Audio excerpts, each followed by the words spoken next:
দা পার্টির পুরনো লোক, দিলীপ দা আমাদের সিনিয়র লিডার। ও ও আবার লড়াই সকালে রাত চা খেতে খেতে লড়বে, এবং পশ্চিম মেদিনীপুর থেকে উনি অনেক সিট জেতাবেন আমাদেরকে। আমি আশাবাদী পশ্চিম মেদিনীপুরের, এবারে ঝাড়গ্রাম পশ্চিম মেদিনীপুর ওই সাইডের অনেক সিট উনি জেতাবেন, কারণ উনি আমাদের সিনিয়র লিডার। একত্রিত টিম বিজেপির কাজ করছে।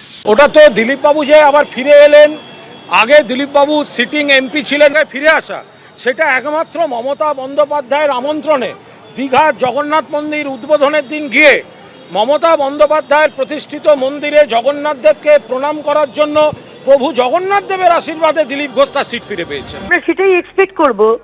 আমাদের সম্মানীয় বিরোধী দলনেতা শুভেন্দু অধিকারী মহাশয় যে চ্যালেঞ্জটা ছুড়ে দিয়েছিলেন মুখ্যমন্ত্রীকে, আপনি যেখানেই দাঁড়ান আমি সেখানেই আপনাকে হারাবো, আশা করব মুখ্যমন্ত্রী সেই চ্যালেঞ্জটা অ্যাকসেপ্ট করেছেন, যদিও বা কখনো ফর্মালি বলেননি।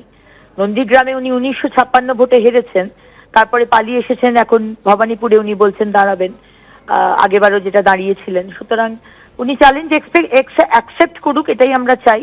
কিন্তু হার নিশ্চিত, আমাদের বিরোধী দলনেতা নন্দীগ্রামেও জিতবেন, ভবানীপুরেও জিতবেন। পশ্চিমবঙ্গের হিন্দুদের আজকে কুচলে শেষ করে দিচ্ছেন এই মুখ্যমন্ত্রী। তৃণমূলের কি বলবো শেষ অবশ্যম্ভাবী, এখানে বাংলার মানুষ ডিসিশন নিয়ে নিয়েছে, সিদ্ধান্ত নিয়ে নিয়েছে। দু জায়গা থেকেই নিশ্চিত পরাজিত হতে চলেছেন, দু জায়গা থেকেই পরাজিত হতে চলেছেন। নন্দীগ্রাম থেকে নিশ্চিত পরাজয় জেনে সস্তা প্রচারের জন্য, যেহেতু ভবানীপুর মুখ্যমন্ত্রীর কেন্দ্র, তার সঙ্গে নাম জড়িয়ে থাকলে কিছুদিন প্রচারে থাকা যাবে, তো সেই কারণে এই দুটো জায়গা থেকে দাঁড়াবার কথা। তো সুতরাং বিজেপি টোটালিটিতে হারবে, তৃণমূল সরকার করবে, শুভেন্দু অধিকারী নন্দীগ্রাম থেকেও হারবেন এবং ভবানীপুর হারবেন তো বটেই। বিজেপি অনিশ্চিত, বিরোধী দলনেতা নিজে অনিশ্চিত, সেই কারণেই দুটো আসনে দাঁড়িয়েছেন। নন্দীগ্রাম গোহারা হারবে, ব্যাপারটাই তো হচ্ছে একটা অনিশ্চিত। আর সব থেকে বড় কথা, টোটালিটিতে তারা যে হারছে সেইটা কিন্তু স্পষ্ট হয়ে গেছে।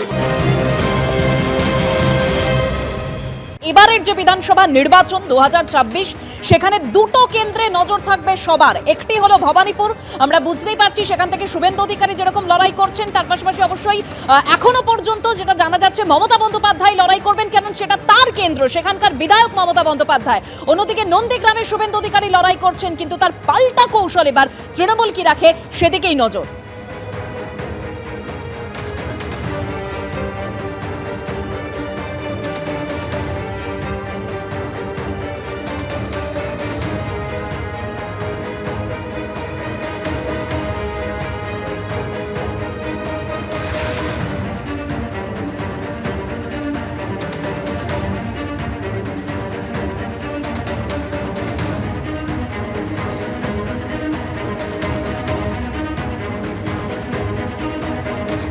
দু 2026 বিধানসভা নির্বাচনের আজ প্রার্থী তালিকা ঘোষণা করেছে বিজেপি। 144টি কেন্দ্রের বিজেপির প্রার্থী ঘোষণা, যেখানে বিজেপির প্রথম দফার প্রার্থী তালিকায় 41 জন বর্তমান বিধায়ক রয়েছে, অর্থাৎ সিটিং এমএলএ রয়েছেন। বিজেপির প্রথম দফার প্রার্থী তালিকায় 3 জন প্রাক্তন বিধায়ক রয়েছেন। বিজেপির প্রথম দফার প্রার্থী তালিকায় নাম নেই 6 জন বিধায়কের।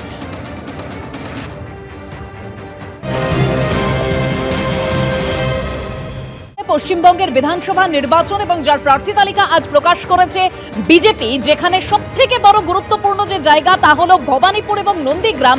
এই দুটো আসন থেকেই শুভেন্দু অধিকারী তিনি লড়াই করবেন, অর্থাৎ সেই প্রশ্নটা জোরালো হচ্ছে যে এবারের বিধানসভা নির্বাচনেও কি সেই মমতা বন্দ্যোপাধ্যায় এবং শুভেন্দু অধিকারীর দ্বৈরথ আমরা লক্ষ্য করব।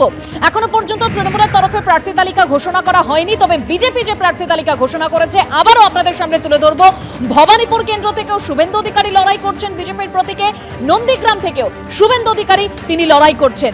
ভবানীপুর মানে আমরা জানি মমতা বন্দ্যোপাধ্যায়ের কেন্দ্র, কারণ 2021 বিধানসভা নির্বাচনে মমতা বন্দ্যোপাধ্যায় তিনি নন্দীগ্রাম থেকে লড়াই করেছিলেন, কিন্তু সেখানে তিনি শুভেন্দু অধিকারীর কাছে হেরে যান। তারপর তিনি আবার ভবানীপুর কেন্দ্রে দাঁড়ান, সেখান থেকে তিনি জিতে বিধায়ক হন এবং তারপর তিনি মুখ্যমন্ত্রী হিসেবে শপথ গ্রহণ করেন। আর সেই দ্বৈরথ কি এবারের বিধানসভা নির্বাচনেও আমরা দেখতে পারি? এটা সময়ই বলবে, কারণ বারবার এই ভবানীপুর কেন্দ্র প্রসঙ্গে শুভেন্দু অধিকারী তিনি বলে এসেছেন যে নন্দীগ্রামেও হারাবো, ভবানীপুরেও হারাবো।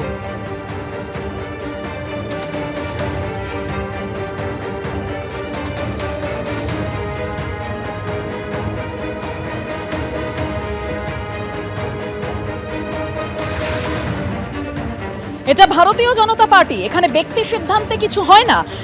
দল বললে দাঁড়াবো, না বললে ঠিক আছে। আমাকে জিজ্ঞেস করলে বলবো নন্দীগ্রাম, লড়তে হলে নন্দীগ্রাম রেখে অন্য কিছু ভাবতে পারি। গতকালই এই মন্তব্য করেছিলেন বিরোধী দলনেতা শুভেন্দু অধিকারী।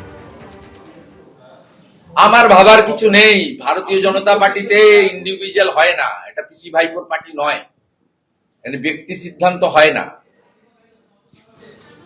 এখানে সমষ্টিগত সিদ্ধান্ত হয়। ভারতীয় জনতা পার্টি আমাকে না লড়ালেও ঠিক আছে, লড়তে দিলেও ঠিক আছে, আর আমাকে জিজ্ঞেস করলে আমি বলবো আমি নন্দীগ্রামেই লড়বো। তারপরে বিজেপি যদি বলে এটা করতে হবে ওটা করতে হবে, তাই হবে। নন্দীগ্রাম আমার ভদ্রাসন এবং আত্মিক সম্পর্ক। আমাকে যদি লড়তেই হয় নন্দীগ্রাম রেখে আমি অন্য কিছু ভাবতে পারি, সেটা আমি আমার অধিকার আছে বলার, দলের কাছে আমি বলেছি, বলবো।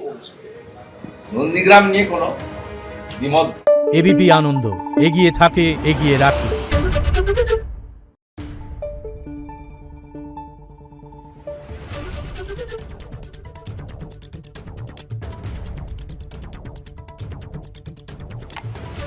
Thank you.